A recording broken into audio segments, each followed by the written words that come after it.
In this video tutorial, I'm going to share to you on how you can fix D3d.dll missing on your Windows 11. So let's get started. The first thing that we need to know is the system type of our Windows. So go to the Windows search bar and type system info. Click on it under the best match. Here you'll find the system type and then open a browser. It could be any of the browser that you have on your Windows. And simply search for Visual C++ or distributable and hit enter. Click on the first match. Scroll down and here you'll find the download link depending on the architecture or your system type. Click on that. That will be downloaded from here. Click on the folder icon.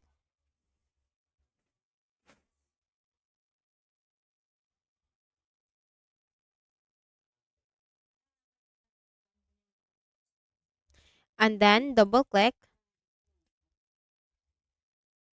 And if you haven't installed this yet, just simply click on the license terms and condition and click on install. But if you have installed it already, just simply click on repair. Now, once done, close the remaining windows and then right click at the start button, shut down or sign out and restart. You might also consider to perform the system file checker scan. So go to the Windows search bar and type CMD.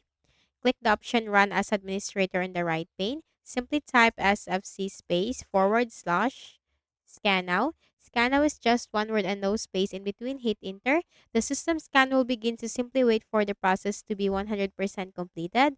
So in my case, there's another servicing or repair operation is currently running. But in your case, just simply perform the SFC scan. And once done, restart your Windows. So I hope this video helped you. Kindly please do not forget to hit the like button and subscribe to this YouTube channel. Thank you for watching the video.